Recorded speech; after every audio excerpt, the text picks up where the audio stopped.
Hello everyone and welcome back to the Tenorshare AI channel.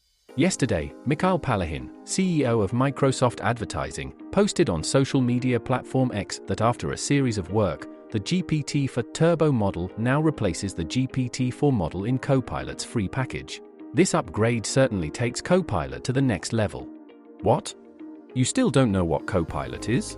Then you have to watch this video, and we'll even show you how to create a custom GPT in Copilot. Now, let's get started. Copilot is a kind of AI assistant equipped with GPT technology, which can not only help people easily achieve text writing, reading comprehension, image creation, video design generation and other complex tasks, but also provide private customized solutions. You can use Copilot in the whole series of Microsoft software now.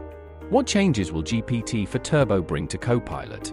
GPT-4 Turbo is the latest generation model of OpenAI. It is more powerful with the capable of analyzing up to 300 pages of text, which is a huge improvement over the GPT-4.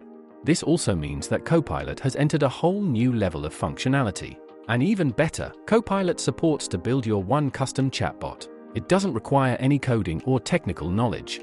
Getting started is easy. Go to the Copilot Studio's official website and we can start with a free 1-month trial. Once you're in the studio, click on the Create New Copilot option to start setting up your customized bot. Then click Generative AI and import your files. Now, you have your own customized chatbot.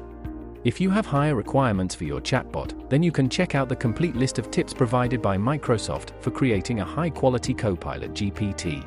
If you want to maximize your work efficiency, then I recommend you to use Copilot with Tenorshare AI. Tenorshare AI is a simple and easy-to-use AI PDF summary tool. It can help you summarize anything in the document and answer all your questions. With these two tools, I believe your work will be easier and more efficient. Well, that's all for this video. Don't forget to like and subscribe if you like this video. We will see you next time.